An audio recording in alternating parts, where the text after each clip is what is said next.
Bom, e aí agora, essa é a nossa terceira parte do nosso vídeo, certo?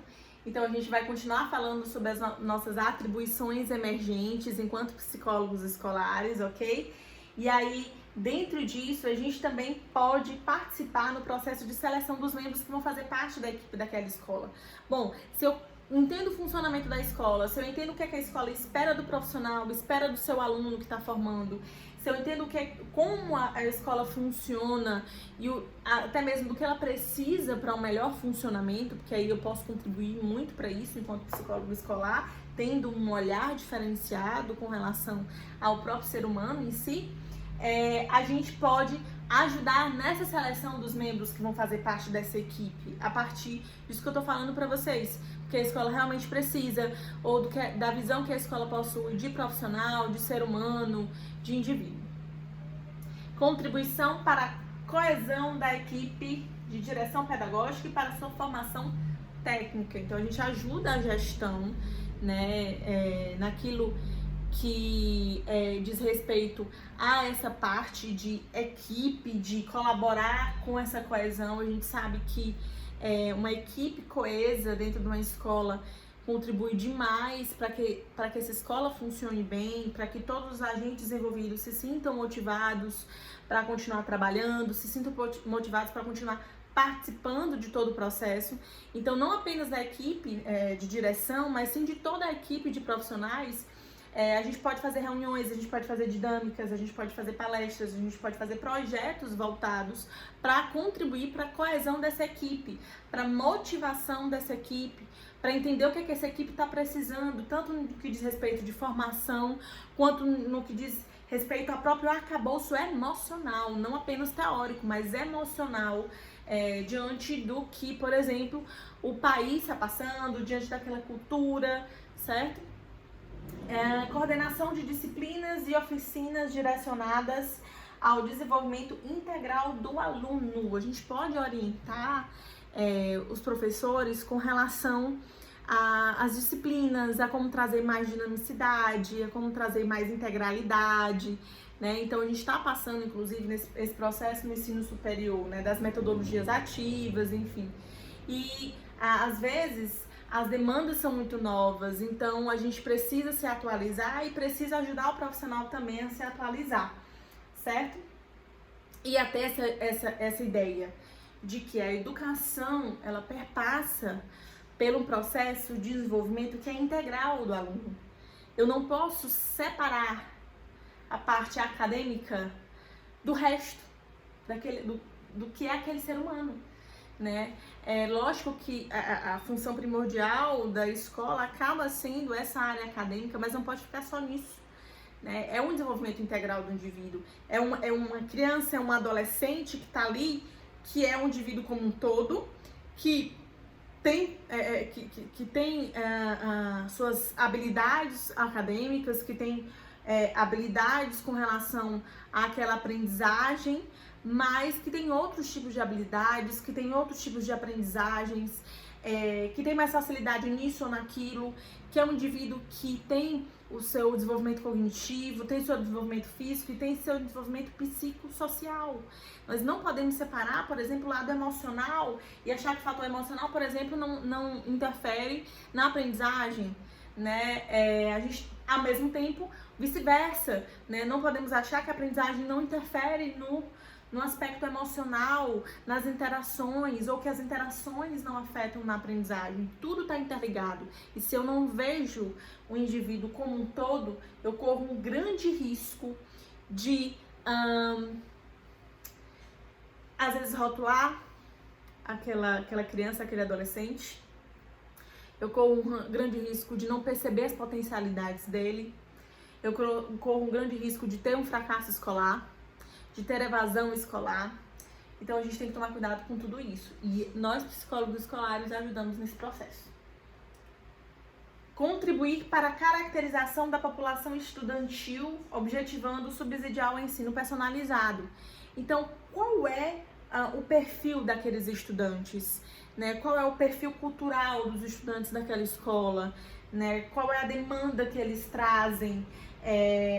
qual é a característica dos estudantes daquela escola, né? Quando eu conheço isso, eu consigo entender melhor qual é a forma de ensino que mais é favorável à aprendizagem deles. Realização de pesquisas diversas com o objetivo de aprimorar, lógico, o processo educativo. Então, eu, enquanto psicólogo escolar, eu sou psicólogo também educacional, ou seja, eu sou um estudante das teorias, eu sou um estudante da psicologia da educação e das áreas que estão envolvidas na educação. E com isso, eu também faço pesquisas e aprimoro o meu conhecimento, certo? Não tem como dissociar isso. E se eu dissocio, eu acabo não tendo uma prática adequada. Facilitar de forma crítica, reflexiva e criativa a implementação de políticas públicas. Nós estamos tratando de indivíduos, nós estamos tratando de uma comunidade escolar e nada melhor do que a gente contribuir nesse processo de reflexão a respeito da sociedade, nesse processo de reflexão crítica, né, e contribuir de forma criativa na implementação dessas políticas públicas, certo? Então, nós precisamos muito disso nessa área educativa, inclusive. Instrumentalização técnica do psicólogo escolar. Então, o que a gente se utiliza para fazer tudo isso que eu falei para vocês? Esses diagnósticos, essas intervenções, quais são os recursos que nós temos à nossa disposição para que a gente consiga fazer isso da melhor maneira possível. Então, eu posso, por exemplo, me utilizar de entrevistas que podem aí ser abertas ou serem fechadas, semi-estruturadas, certo? E aí eu vou conversar com família, eu vou conversar com a equipe da escola, que vai dos funcionários, né? Desde o zelador até, enfim, aí passa pelo diretor, passa pelo professor, certo? E como aluno também. Então, quando me surge, ou quando, na verdade, surge esse convite para eu trabalhar em alguma escola, assessorar alguma escola nessa área da psicologia escolar, eu preciso estar munido desse tipo de recurso, porque eu vou conversar com esses profissionais. Eu não vou apenas observar, ficar olhando caladinho, sem conversar com ninguém, não.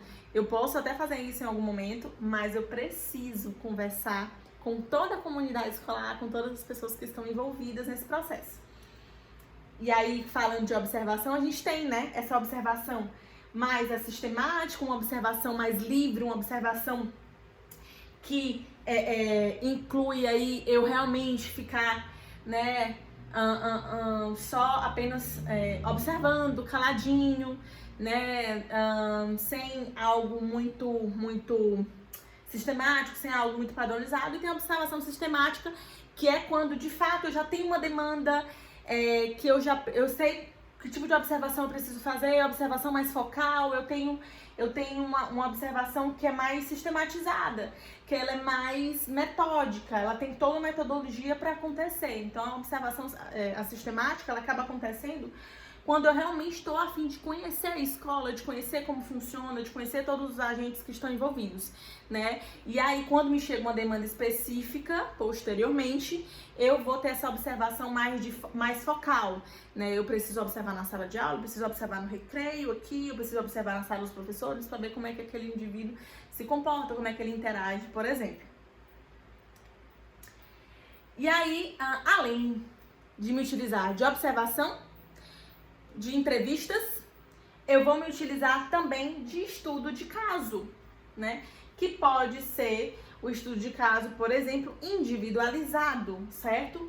Que aí eu vou ter uma demanda de um aluno, por exemplo, com um problema de aprendizagem, e aí eu vou procurar identificar esse aluno, se ele já repetiu de ano, de onde ele vem, né? Qual é a família, como é a dinâmica dessa família dele, como é que ele se comporta dentro de sala de aula, né? E aí, nessa segunda parte, eu tenho uma exposição do caso, que se vai pesquisar em que ambiente está acontecendo o problema, né? O que eu vou pesquisar especificamente a respeito desse aluno? Qual é a demanda que está sendo trazida? É dificuldade de aprendizagem? Então qual é o ambiente que eu vou, qual é o ambiente que está acontecendo esse problema? É dentro de sala de aula. Não, em casa, os pais parece que estão relatando também. Eu vou chamar esses pais, entrevistar esses pais, né, para entender o que pode estar acontecendo. Vou observar também na sala de aula, vou conversar com os professores. investigação sobre as causas. O que pode estar atrelado aí? O que pode estar influenciando nessa dificuldade de aprendizagem? Eu não posso simplesmente inferir que é porque ele tem um transtorno, um problema mais sério de aprendizagem. Eu não posso fazer isso. O que eu tenho que fazer é, especificamente, procurar quais são as causas. E para isso, eu preciso fazer com que... eu preciso que investigar todos esses âmbitos, tudo que pode estar acontecendo. Então, às vezes, a criança ou adolescente ele pode estar passando por um problema emocional mais sério, né? Ele pode estar passando por um problema dentro de casa, né? Então, é interessante, inclusive, conversar com esse aluno, certo? Entender o que pode estar acontecendo com ele, conversar com todo mundo que está envolvido, os professores, os pais, né? Enfim, observar ele dentro de sala de aula. Então, tudo isso eu vou ter que fazer para entender melhor o que pode estar acontecendo. E planejamento de técnicas a serem utilizadas. A partir das hipóteses que eu estabeleci, né?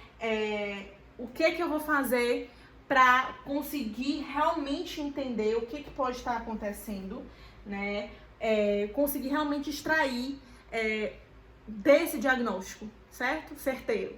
E aí é onde entra isso que eu falei pra vocês. Entrevistas, observação, testes, o psicólogo pode utilizar para poder entender também quais são as habilidades que aquele aluno tem e o que ele pode estar acontecendo com ele, certo? E aí na nossa próxima aulinha a gente vai continuar falando sobre essa instrumentalização do psicólogo escolar, ok? Eu espero vocês lá.